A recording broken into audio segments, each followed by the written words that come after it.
algunas veces irreconocible, de las relaciones de poder de una sociedad. Muchas veces, tras de la estructuración formal que se presenta en las categorías científicas, obviamente hay una presencia de este tipo de problemas. A partir de este marco interpretativo, el conocimiento epidemiológico, más allá de sus proyecciones técnicas especiales, y como toda otra disciplina científica, hace parte del poder simbólico, ¿no es verdad? Como lo hemos dicho. De eso, por eso la epidemiología es un terreno de lucha de ideas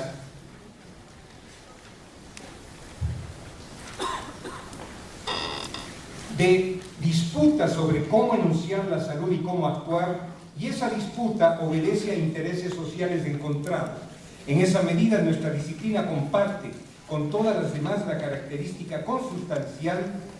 de toda ciencia, que como cualquier otra operación simbólica es una expresión, como ha dicho Bourdieu, de las relaciones de poder. Por lo dicho, al asumir una tarea de reformulación disciplinar, como es lo que nos ocupa en este evento, es inevitable situarse en una perspectiva teórico-política, es decir, desde un ángulo específico de dichas relaciones de poder o desde lo que suele denominarse un punto de vista social, perspectiva que imprime una huella profunda en la construcción del conocimiento, aún de sus expresiones aparentemente puramente técnicas. Reconocer aquello, saber que cuando se hace epidemiología hay una politicidad implícita y un nexo evidente o tácito con intereses estratégicos de un sector social, entonces no solo es un acto de transparencia ética, sino un signo de rigurosidad metodológica. Cuestión básica, como lo hemos dicho, sobre todo cuando el objeto de estudio, como es el caso de la epidemiología, constituye un elemento sensible de evaluación de un proyecto social o de gobierno, porque la epidemiología es un recurso, llamémoslo, diagnóstico, con el que se define la imagen sanitaria de la sociedad, con el que valoramos el éxito o el fracaso de las políticas y sobre todo con el que construimos evidencias de los impactos generados por la producción y el vivir social. En nuestra contribución al informe sobre derechos humanos en Ecuador 2012,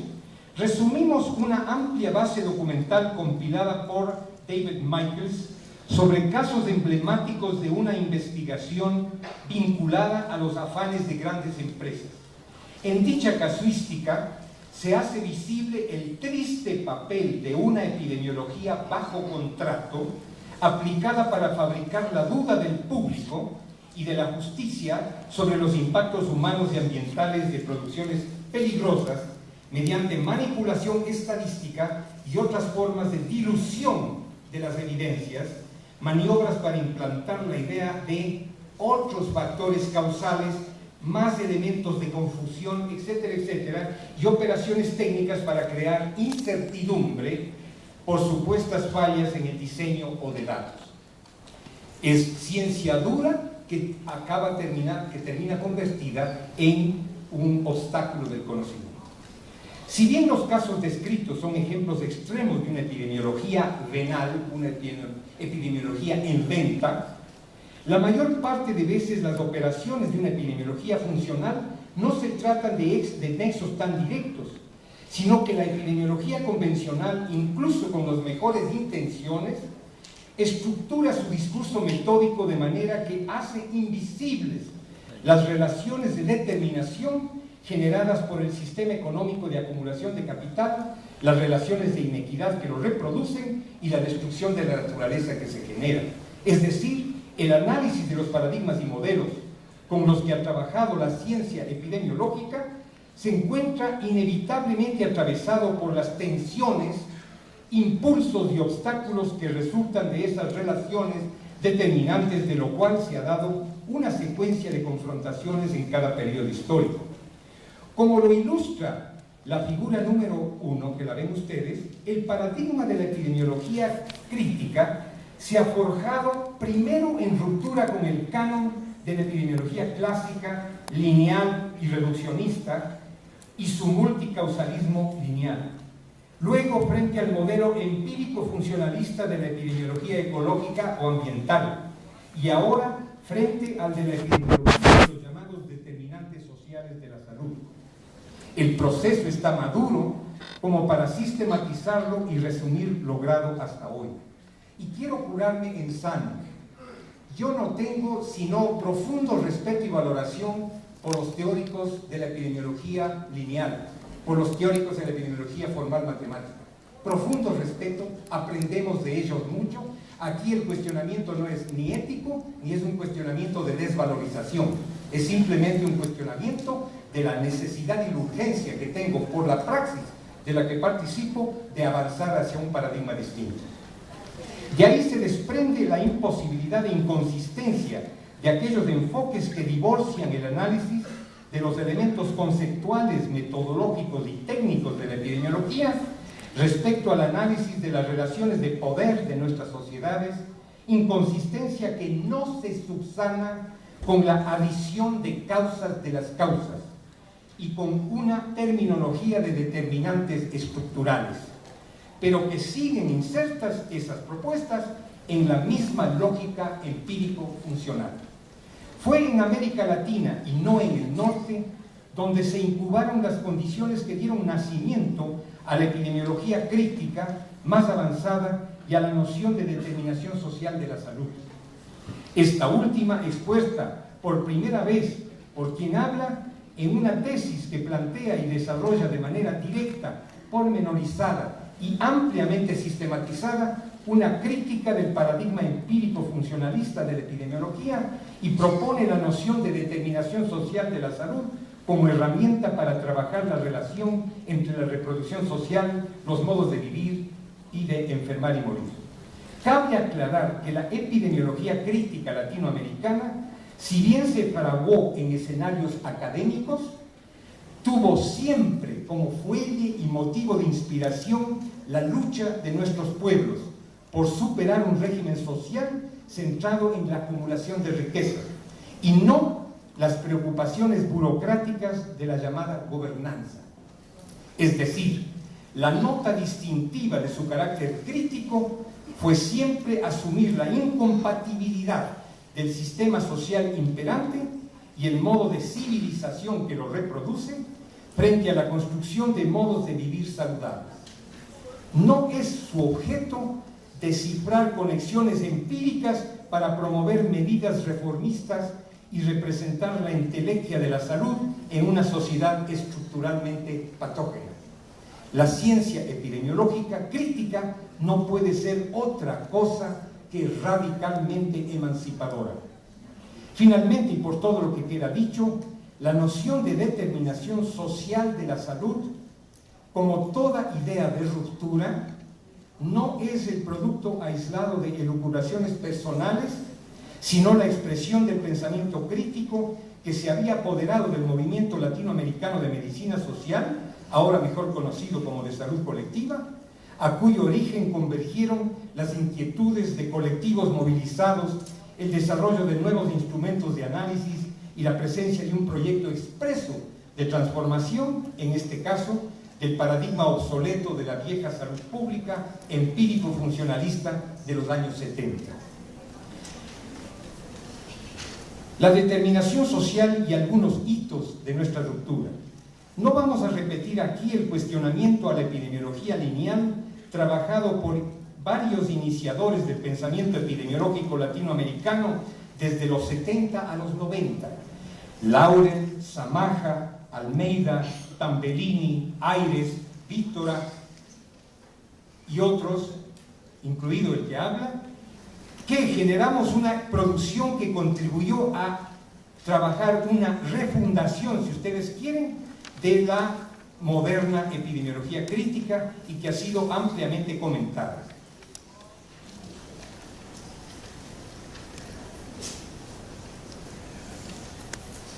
Y la cual yo la he resumido en el capítulo dedicado a la epidemiología crítica latinoamericana en la última edición de mi libro Epidemiología, Economía, Política y Salud. En los años iniciales era de vital importancia comenzar descifrando de qué modo la filiación axiomática de la epidemiología causal con su empirismo cognitivo su metodología positivista y su lógica cartesiana se había constituido un obstáculo para penetrar la génesis de la salud. Como lo señalé desde ese primer trabajo acerca de la determinación social de la salud en el año 77, la noción de causalidad de Hume era la lógica rectora de la epidemiología que se impuso, cuestión que se reconoció de modo explícito en los principales textos de la corriente hegemónica, de los que podríamos, por ejemplo, citar en los 70 McMahon, y que sigue ahora reproduciéndose en textos más recientes como los de Rothman. Como se ha dicho para el caso de la biología, la perspectiva cartesiana había penetrado en esos enfoques del análisis epidemiológico, reduciendo la realidad al solo plano de los fenómenos, asumiendo las realidades de las partes de individuos como base del comportamiento del todo y otorgando de ese modo prioridad interpretativa a los atributos individuales, la parte sobre el todo.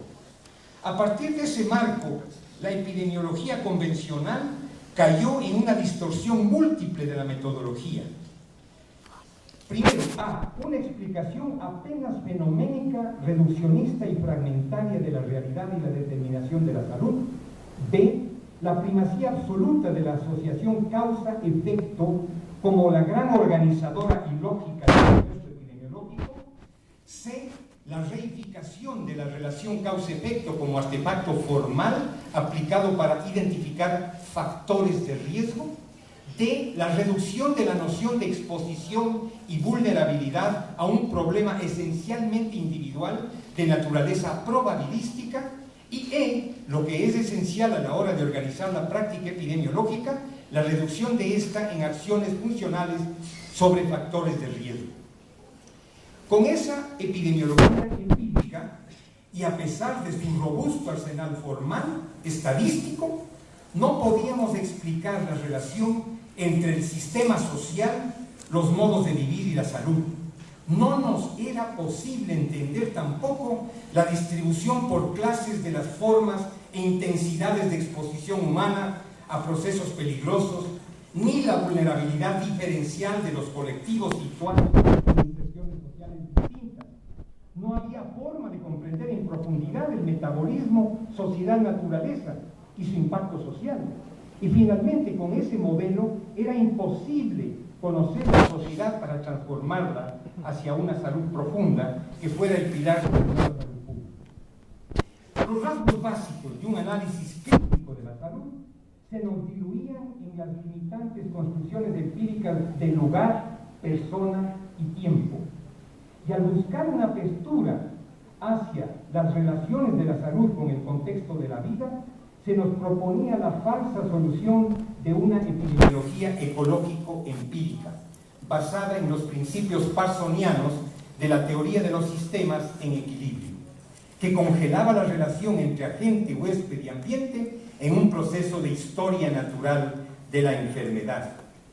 Por decirlo de otra manera, con ese tipo de herramientas no podíamos comprender un orden social que mercantiliza la naturaleza, ni el rico movimiento dialéctico que se da entre lo natural biológico y lo social,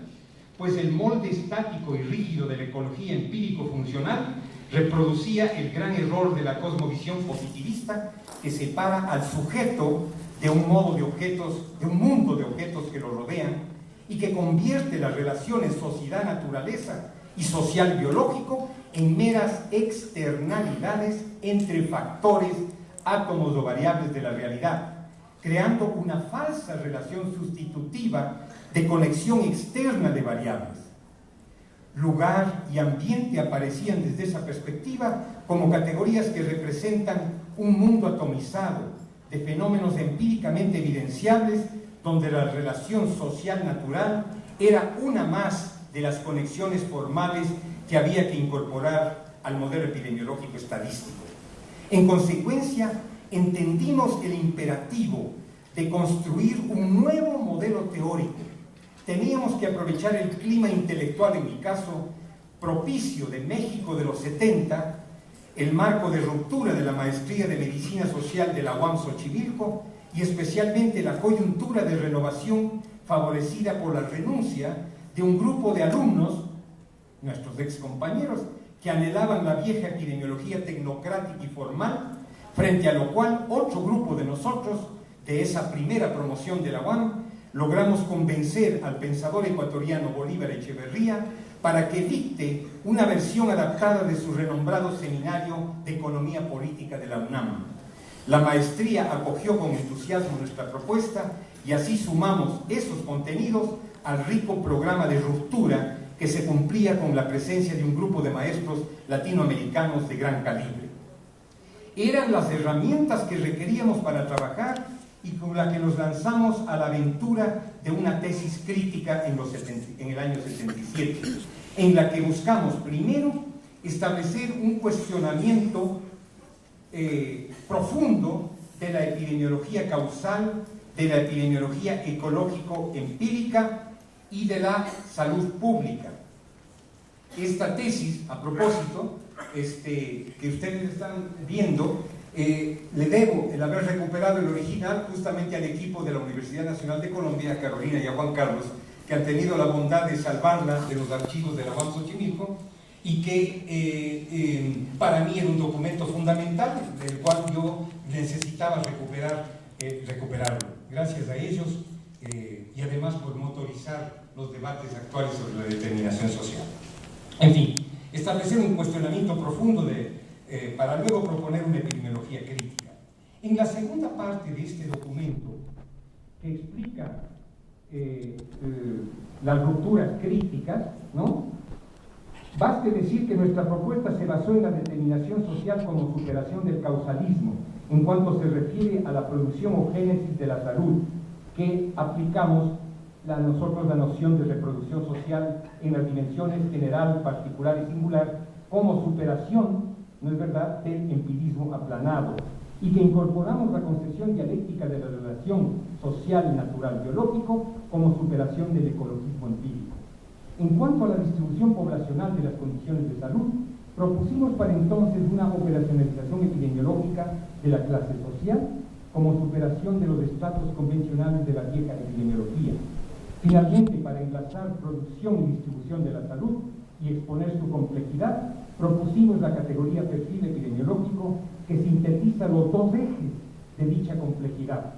el dimensionamiento general, particular y singular, y, en segundo lugar, la antítesis entre procesos saludables, protectores o soportes versus procesos malsanos, peligrosos, deteriorantes o vulnerabilizadores de la salud. A partir de esa etapa fundacional de nuestro proyecto, que corresponde a lo que hemos descrito como periodo formativo de la epidemiología crítica latinoamericana de los años 70, avanzamos en la década siguiente compartiendo y aprendiendo mucho de la riqueza de trabajos de otros colegas latinoamericanos y del norte que he citado ampliamente en mis obras. Hacia los periodos de diversificación de la epidemiología crítica en los años 80, en mi caso, por ejemplo, propuse y trabajé con la matriz de poder, de triple poder de inequidad, de clase, género y etnia en esos años. Luego, en los años 90, promovimos un periodo de consolidación de un nuevo sujeto de la epidemiología primero, que era, en nuestro caso, la construcción intercultural de una crítica de la sociedad de mercado, momento que coincidió además con el nacimiento del movimiento nacional indígena y el primer levantamiento indígena nacional de mi país.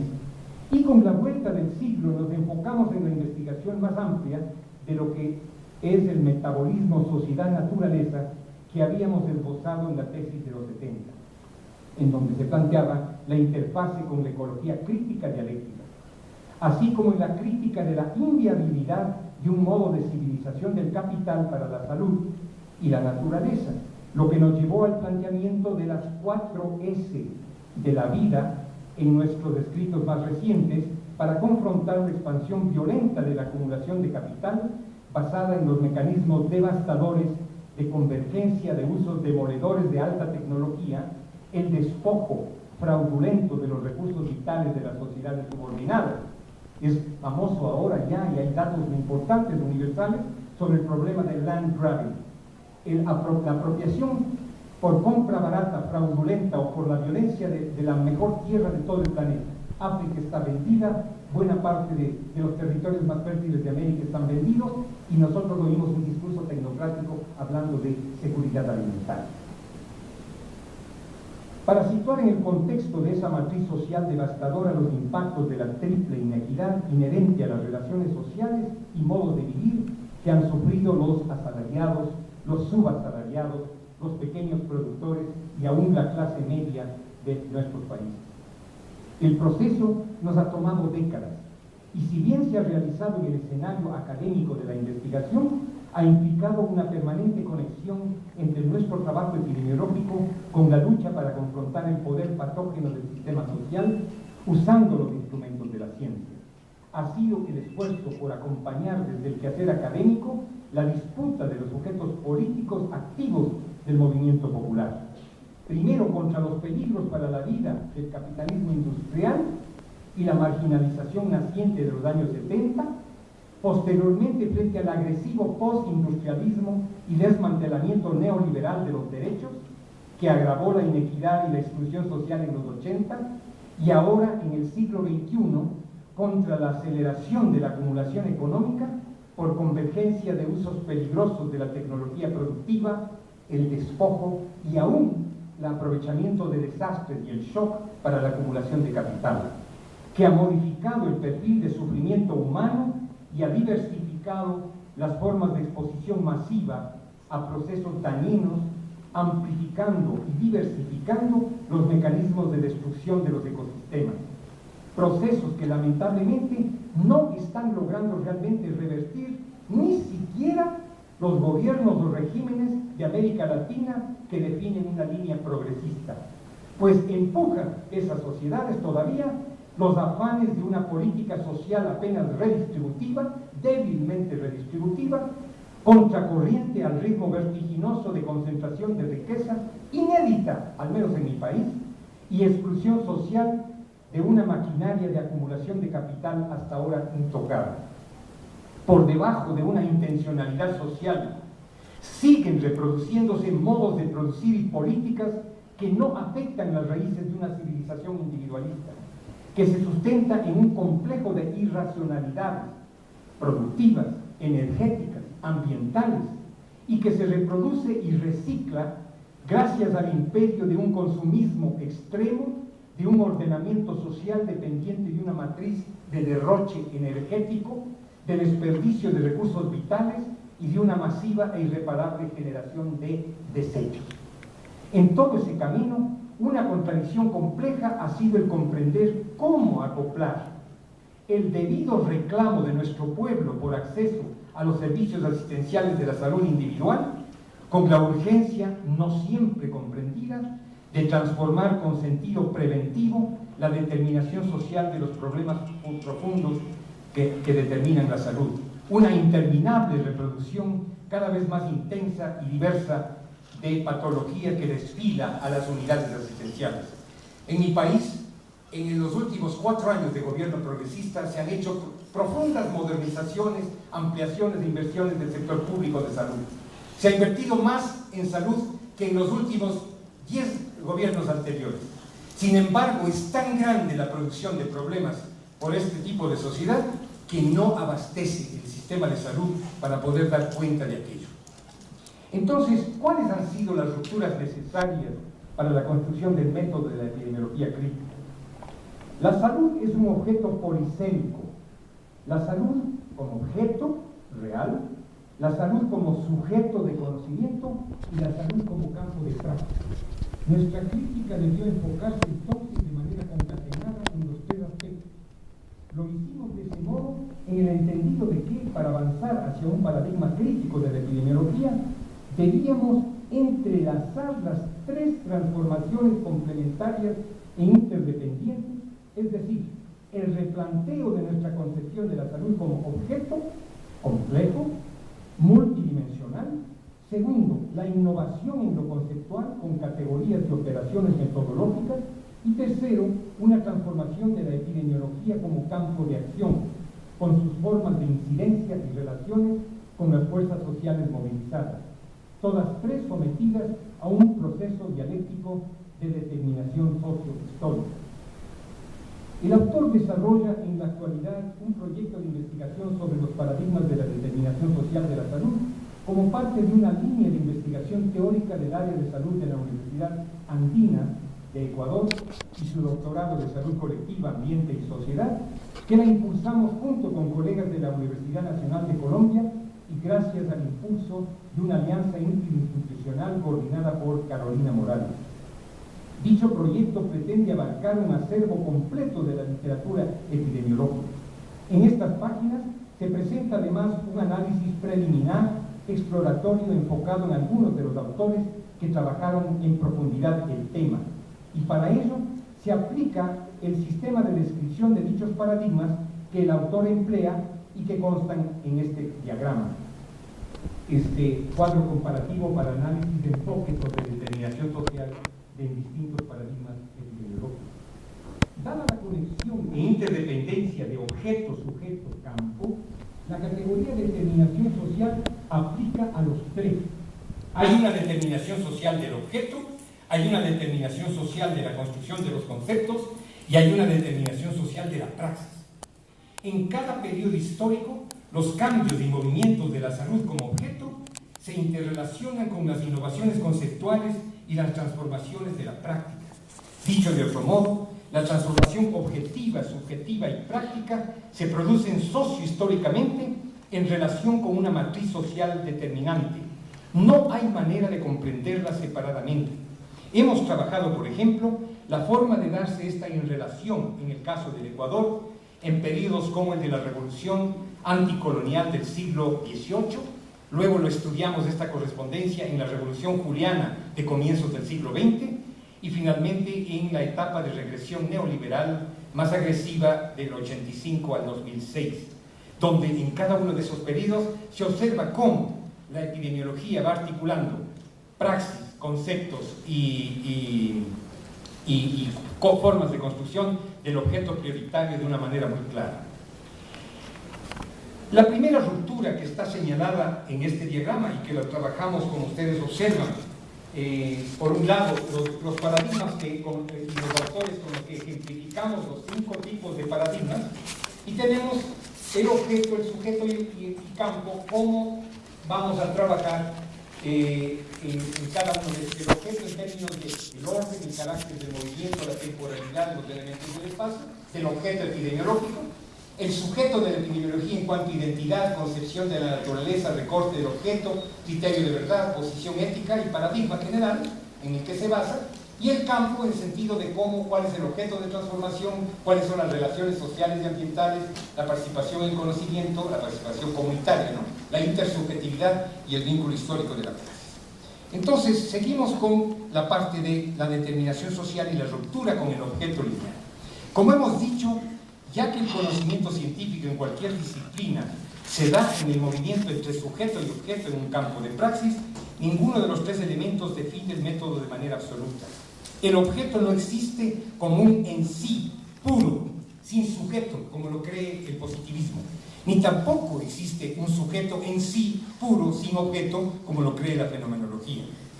El movimiento del conocimiento surge en la relación de los dos, y esa relación se encuentra determinada por el movimiento práctico en el que se realiza. Ahora bien, la relación entre sujeto y objeto, es decir, un objeto, el objeto epidemiológico y el sujeto que lo conoce en un escenario de praxis, se da a través de ciertas mediaciones, ¿no es verdad?, de ciertas estructuras simbólicas, pues las experiencias perceptivas no están únicamente determinadas por las imágenes y estímulos de la naturaleza, sino que dependen de la cultura. No solamente están dadas por esas percepciones que hacemos en la forma de variables de lo ambiental, entre comillas, sino que dependen de la cultura, de esas estructuras simbólicas que aplicamos al conocer, una de las cuales es el método. De ahí se desprende que en la epidemiología, como en toda ciencia, el método es un movimiento que va del objeto al sujeto y viceversa, mediado por las ideas y la cultura. El método es una de esas mediaciones simbólicas en el caso del conocimiento científico, y no es ni un movimiento exclusivamente inductivo, reflejo, y por tanto nuestra única preocupación no debe ser solamente registro confiable e inferencia válida del objeto hacia el sujeto, ni tampoco un movimiento exclusivamente deductivo de sujeto a objeto y por tanto nuestra preocupación exclusiva sea consistencia teórica. El método es un movimiento dialéctico. Comprendido lo anterior, podemos explicarnos por qué el método empírico analítico positivista que aplica la epidemiología hegemónica es distorsionante, pues al acercarse a la realidad por mera senso-percepción, procedimiento empírico inductivo de observar fenómenos mensurables y juntarlos bajo un sistema formal matemático o no, solo alcanza a mirar unas partes o fragmentos de la realidad tal y como ellas se registran en el acto de observar y medir en el plano de los fenómenos, es decir, los efectos epidemiológicos observables, sin penetrar en el plano de la determinación de los procesos, para lo cual se requiere un paradigma integrador e integral, es decir, una operación para la que es indispensable un marco interpretativo del sujeto, categorías de un marco teórico que, si bien son ideas, constituyen a su vez una expresión del mundo material y del trabajo de muchas décadas anteriores de articulación lógica que posibilita la observación de dicha base material y la praxis. Entonces, miremos las categorías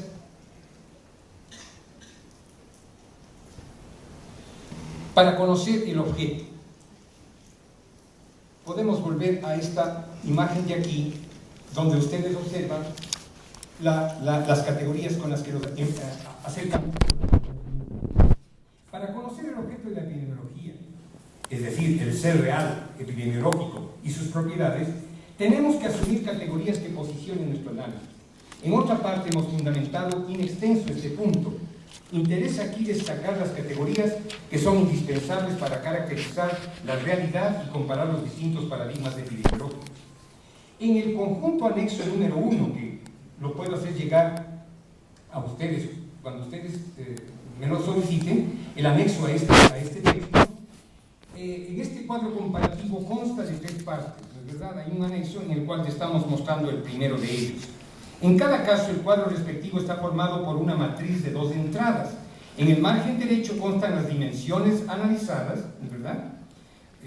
Objeto, sujeto, praxis, y seguidas de las formas de determinación que operan en cada una. Aquí podemos ver las formas de determinación que operan en los elementos de análisis del objeto.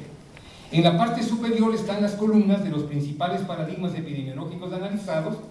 lineales, causales, clásicos, donde estaría la epidemiología lineal y multicausal, reduccionista, los ecológico-empíricos, es decir, la teoría parsoniana de los sistemas, agente, huésped, ambiente, historia natural de la enfermedad, etc., los de transición crítica, la epidemiología social de determinantes sociales, y la epidemiología ecosocial y el paradigma de ruptura de la epidemiología crítica. Para analizarnos hemos escogido para los fines de este trabajo introductorio autores que antecedieron o que podrían asumirse como iniciadores del paradigma, sin que en este preliminar inventario epistemológico consten todos los autores que deberían estar, cuestión que la podemos cumplir en una investigación más exhaustiva que desarrollamos actualmente con la Universidad Nacional de Colombia. Corresponde empezar aquí con el anexo que estamos presentando, el cuadro 1, donde se despliegan las categorías que se aplican al describir el objeto o ser real de la epidemiología y la forma como las resume cada uno de los 5 paradigmas indicados.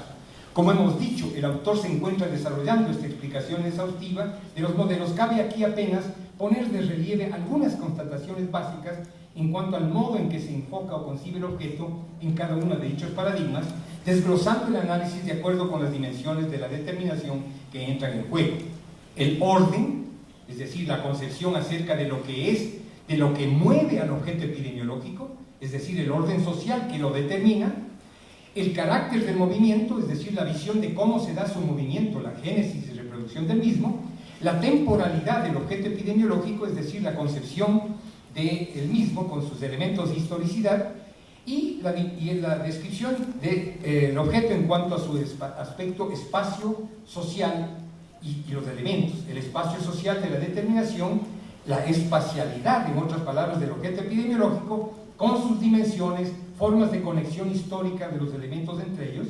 el espacio social de la determinación, pero también una instancia, una parte constitutiva fundamental de la determinación social. Se ponen de manifiesto algunos contrastes interesantes que el anexo detalla, pero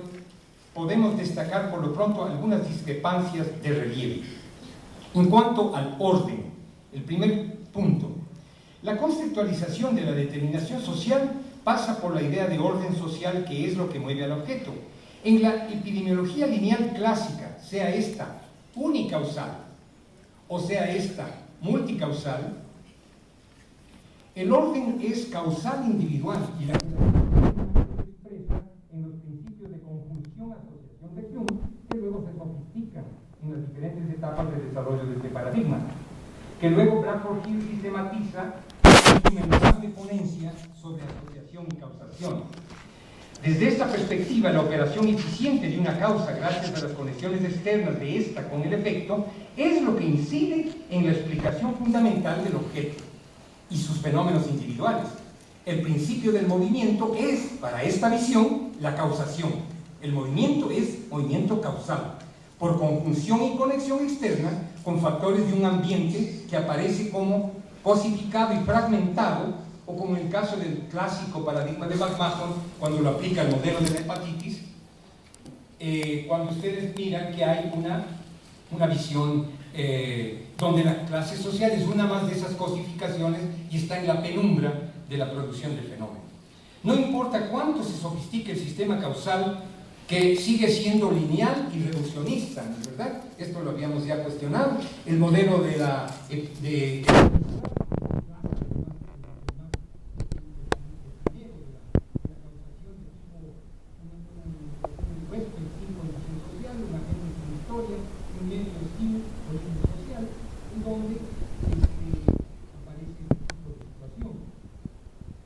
por otra parte, la epidemiología empírico-ecológica de los sistemas de Level-Clark, ya dijimos, asume como orden, por tanto, el equilibrio de los sistemas y sus sistemas conectados y la jerarquía instalada por las funciones de equilibrio y función. La obra de Melvin Sasser organiza el causalismo de una expresión mucho más avanzada del sistema, como lo habíamos nosotros recogido ampliamente en la tesis que estoy comentando.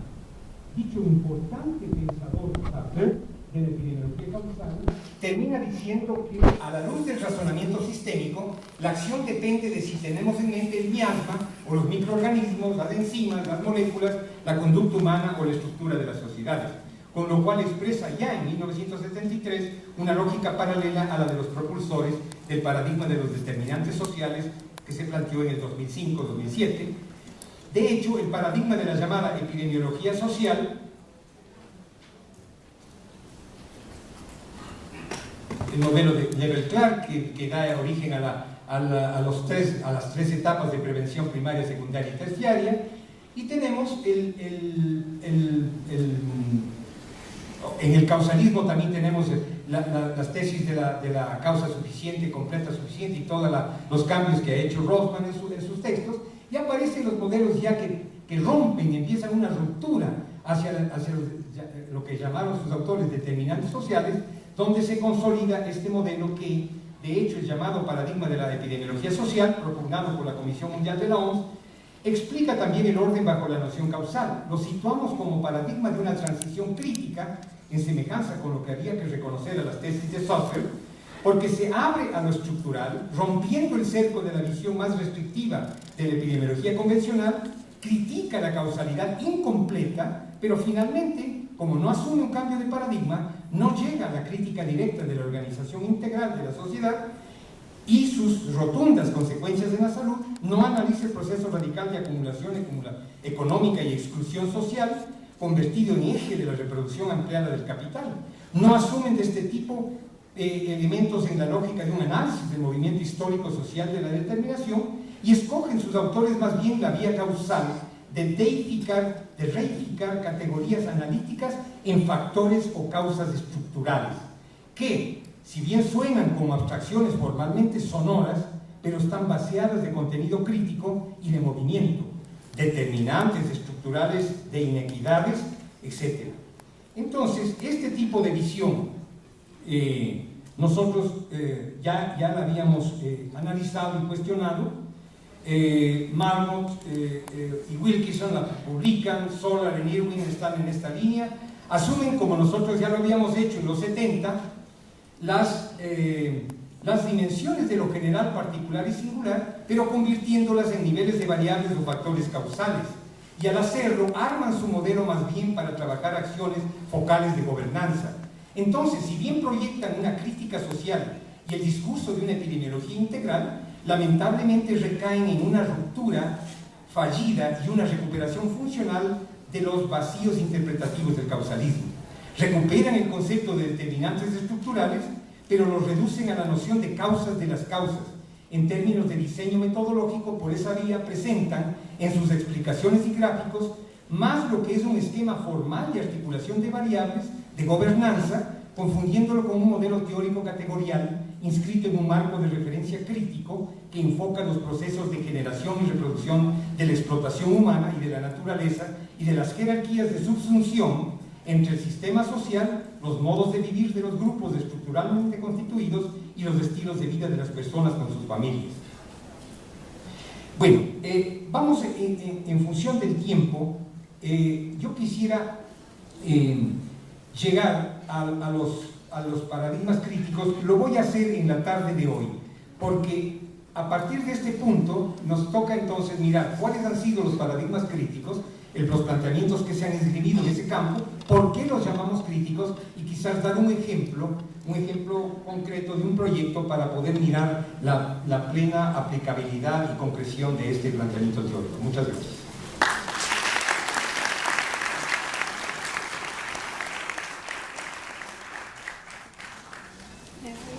Muchas gracias, doctor Rey, por su excelente presentación. Creo que nos da elementos suficientes